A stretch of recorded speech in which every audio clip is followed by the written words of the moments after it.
আসসালামু আলাইকুম। প্রিয় দর্শক, মঙ্গলবার দিন সংসদ সদস্যদের শপথ হবে সকালে, এবং সেদিনই মন্ত্রিসভার নামও আমরা জানতে পারবো।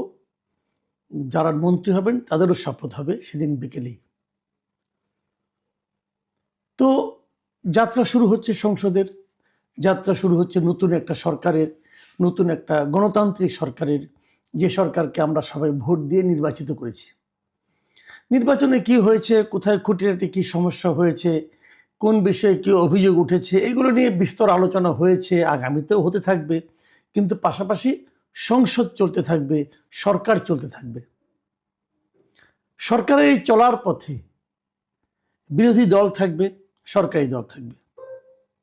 বিরোধী দলের মধ্যে আমরা জামাতকে পাবো, এনসিপিকে পাবো। তাদের ভূমিকাটা আসলে কি হবে, এটা নিয়ে আলোচনা হবে।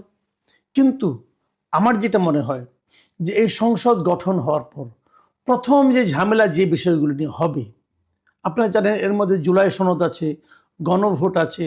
গণভোটের কারণে জুলাই সনদ বাস্তবায়নের একটা ব্যাপার আছে। এবার কিন্তু দুবার শপথ গ্রহণ হবে। একবার গণপরিষদ হবে একটা, যেখানে কি সংবিধান সংস্কারের জন্য একটা পরিষদ গঠন হবে। এই সংসদ সদস্যরা সেখানেও শপথ নেবেন। এই যে এত ঘটনা, এর মধ্যে আমার বিবেচনায় আগামীতে প্রথম বিরোধটা তৈরি হবে কি নিয়ে?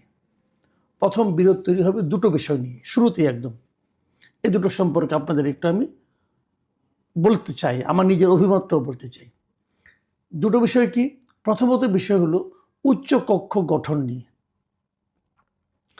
উচ্চ কক্ষ গঠনে অলরেডি আমরা কিন্তু গণভোট পাশ করেছি, এবং গণভোটে যে কথাটা বলা হয়েছে যে উচ্চ কক্ষ গঠিত হবে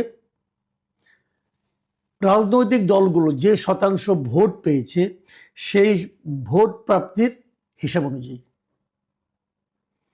আমরা ভোট প্রাপ্তির হিসাবটা জানি, আমরা দেখেছি যে বিএনপি ভোট পেয়েছে। আমি যদি ভোট প্রাপ্তির হিসাবটা ধরি এবং যদি সেভাবে আমরা যদি উচ্চকক্ষের হিসাবটা ধরি, সেটা আপনাদের আমি একটু জানাই।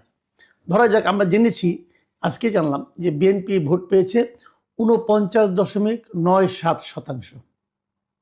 তার মানে এটা যদি আমি ভোট প্রাপ্তির হিসাবে ধরি, তাহলে উচ্চকক্ষের 100 জনের মধ্যে 50 জন থাকবে বিএনপির প্রতিনিধি।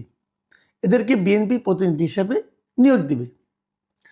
জামায়াতে ইসলামী ভোট পেয়েছে 31.76%।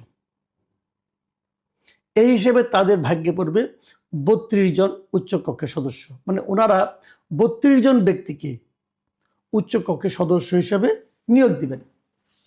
এনসিপি পেয়েছে 3.05% ভোট। এর অর্থ এনসিপি 3 জন সদস্যকে মনোনয়ন দিতে পারবে। ইসলামী আন্দোলন, তারা কিন্তু একটিও আসন পায়নি।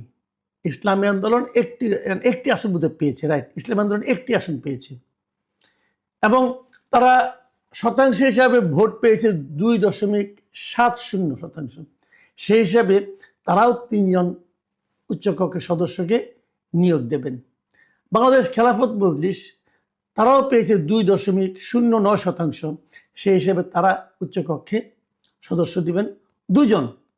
এছাড়া জমিয়ত উলামায়ে ইসলাম, গণসংহতি, এরকম আরও অনেক গণসংহতি কিন্তু আসন পেয়েছে। তবে আন্দালিব রহমান পার্টির আছে, বাংলাদেশ জাতীয় পার্টি, তারাও মানে প্রার্থী যাদের জয়ী হয়েছে, কিন্তু তারা কিন্তু যে ভোট পেয়েছে তারা কোনো মানে পিআর হিসাবে তারা কোনো উচ্চকক্ষে নিয়োগ দিতে পারবে না। এই যে আমি বললাম যে সংখ্যাগুলো, এগুলো যোগ করলে হয় 90 জন। এই বাকি 10 জন কোথায় গেল? বাকি 10 জন ওই যে স্বতন্ত্র 7 জন আছে, হয়তো ওনারা কিছু নিয়োগ দিবেন। আরও খুচরা টুচরা যারা আছে, এগুলো আরও 3টা আসন তো এখনো বাকি আছে, কারণ 3টা আসনের ফল এখনো ঘোষিত হয়নি, কাজে ওটাও হিসাব ধরা হচ্ছে না এখানে। তো এভাবে নিয়োগ হবে। এখন যদি এটা আসন সংখ্যার আলোকে হয়, যেটা নাকি বিএনপি চাচ্ছে, তাহলে বিএনপি 209 জন সংসদ সদস্য, তাদের দলের 209 জন, 209 জনের জন্য তারা উচ্চকক্ষে পাবে 70 জন। দেখুন, মানে পিআর পদ্ধতিতে গেলে পাবে 50 জন, আর নিম্নকক্ষের আনুপাতিক হারে করলে পাবে 70 জন। আর জামায়াতে ইসলামী নিম্নকক্ষে যে আসন প্রাপ্তি তার আনুপাতিক হারে করলে তারা আসন সংখ্যা পাবে উচ্চকক্ষে 23 জন। এখানে 23 জন, আর পেয়ার পদ্ধতিতে করলে হবে 32 জন।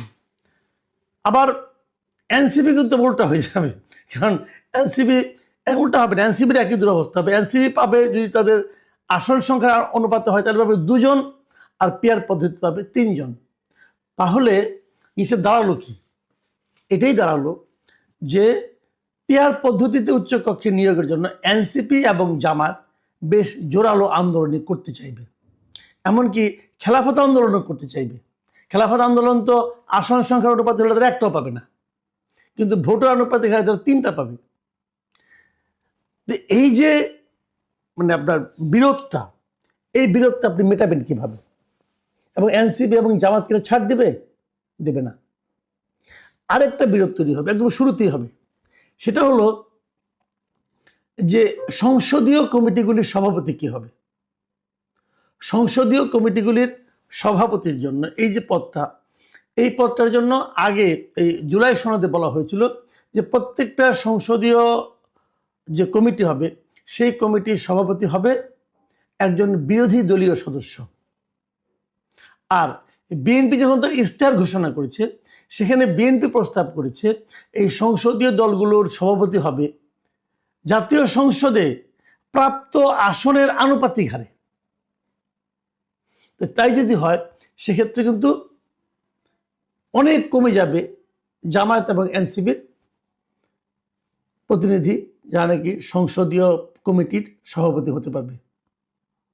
এই দুটো বিরোধ কিন্তু আগামীতে আমি মানে দিব্য চোখে দেখতে পাচ্ছি যে সংসদের যাত্রা শুরুর সঙ্গে সঙ্গে এই দুটো বিষয় নিয়ে একটা বড় বিরোধ হবে। কারণ সংসদের শুরুর দিকেই কিন্তু এই সংসদীয় কমিটিগুলোর সভাপতিকে নির্বাচন করতে হয়। এই দুটো সমাধান কিভাবে হবে আমি জানি না। জামাত যদি এটা নিয়ে আলোচনায় আসে তাহলে একটা বিষয়, অথবা জামাত যদি এটা নিয়ে আন্দোলনে যায় তাহলে আরেকটা পরিস্থিতি। আবার দেখুন, সরকার যাত্রা শুরু করার পর থেকে কিন্তু এরই মধ্যে আমি যতটুকু শুনেছি, এই সরকারি কর্মকর্তা কর্মচারী যারা আছেন 15 লক্ষের মতো লোক, 15-16 লক্ষ, এরা কিন্তু তাদের নতুন পে স্কেল, যে পে স্কেল ঘোষণা করেছিল অন্তর্বর্তীকালীন সরকার, তাদের ঘোষিত পে স্কেল বাস্তবায়নের জন্য আন্দোলন শুরু করে দেবে।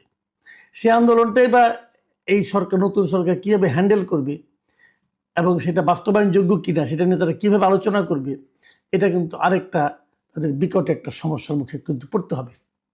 এইসব সংকটগুলো সমাধানের জন্য বিএনপি কি এর আগে উদ্যোগ নেবে? আমি এর আগেই বললাম কেন? আগে বললাম এই কারণে, আমরা দেখেছি যে গণতান্ত্রিক শাসনের, গণতান্ত্রিক ব্যবস্থার একটা চমৎকার চেহারা আজকে আমরা লক্ষ্য করেছি। সেটা হলো যে বিজয়ী দল, মানে তারেক রহমান সাহেব, দলের নেতা তারেক রহমান সাহেব, উনি কিন্তু ডক্টর শফিকুর রহমানের বাসায় গিয়েছেন সৌজন্য সাক্ষাতের জন্য। এটাও কিন্তু আমার কাছে একটা নতুন ধরনের প্রবণতা, নতুন ধরনের দৃশ্য আমরা আমাদের দেশে দেখতে পেরেছি, যে বিজয়ী দল তিনি নিজে, ওনার সঙ্গে যিনি পরাজিত হয়েছেন ভোট যুদ্ধে, তার বাসায় যেয়ে তার সঙ্গে সৌজন্য সাক্ষাৎ করছেন। এই সৌজন্য সাক্ষাতে নিশ্চয়ই তার সঙ্গে আলোচনা হবে। আমি চাইবো এই ধরনের আলোচনা চলতে থাক। গণতন্ত্রের সৌন্দর্য এটা, এবং এখানেই আপনারা কথা বলা শুরু করুন। এই যে সম্ভাব্য যে সংকটগুলো, এই সংকটগুলো কিন্তু হবে, অবধারিতভাবে হবে। এই জুলাই সনদ বাস্তবায়ন করতে যেও হবে, গণভোটে যেটাই থাক না কেন। আপনি দেখবেন, আমি দেখেছি যে বিএনপি তাদের ইশতেহারে বলেছে তারা কিন্তু 31 দফার আলোকে অনেক কিছু করবে। তাদের যে ঘোষিত 31 দফা আছে, যেটা তারা এই সংস্কার কর্মসূচি শুরু হওয়ারও 2.5 বছর আগে তারা শুরু করেছিল, তারা 31 দফার আলোকে অনেক কিছুই করবে, কিন্তু ধীরে ধীরে করবে, কিন্তু অনেক কিছুই করবে। তো এই বিষয়গুলো নিয়ে অত 30-40টা দল এখন তাপাহত নাই, কিন্তু যেহেতু সংসদে যারা আছেন তাদের সঙ্গে যদি অনানুষ্ঠানিক বৈঠকও তারেক রহমান সাহেব শুরু করেন, যেটা অলরেডি শুরু হয়ে গেছে, আলাপ করুন, কথা বলুন, আলোচনায় অনেক সমস্যার সমাধান হয়ে যায়। আমার কথা হলো যে নতুন একটা সংসদ যাত্রা শুরু করবি, শুরুতেই যদি বিরোধ তৈরি হয়, শুরুতেই যদি বিরোধী দল আন্দোলনে নেমে যায়, সেই জিনিসটা কিন্তু আমার মনে হয় আমাদের জাতির জন্য, দেশের জন্য, সরকারের জন্য একটা বাড়তি চাপ তৈরি হবে। কারণ আমি কিন্তু এনসিপির নমুনা ভালো দেখছি না। এনসিপির ওই যে একজন নেতা আছে আসিফ মোহাম্মদ সজীব, সে তো খালি কিছুক্ষণ পর পর আন্দোলনের ঘোষণা দেয়, উনি যে আসলে কী চান এটাও জানি না। এগুলো দিয়ে কি আমি তো মনে করি ওনার বিরুদ্ধে খুব শীঘ্রই নতুন সরকার আসার পর শুরুতে ওনার বিরুদ্ধে উদ্যোগে মামলা হওয়া উচিত। এখন কি এগুলি থেকে বাঁচার জন্য করেন কিনা আমি জানি না। তো যা হোক, সেটা আমরা পরে দেখব কি হয়। তো উনি কিন্তু আন্দোলনের ঘোষণা হুমকি অলরেডি দেওয়া শুরু করেছেন। তো এরকম না, আন্দোলন না, আগে আলোচনা করুন। ওনাকেও বলবো, ভাই আগে আলোচনা করুন, আপনার বয়স কম, ঠিক আছে, রক্ত গরম, সমস্যা নাই, কিন্তু আগে আলোচনাটা করুন। আলোচনা করে তারপর রাস্তায় নামুন।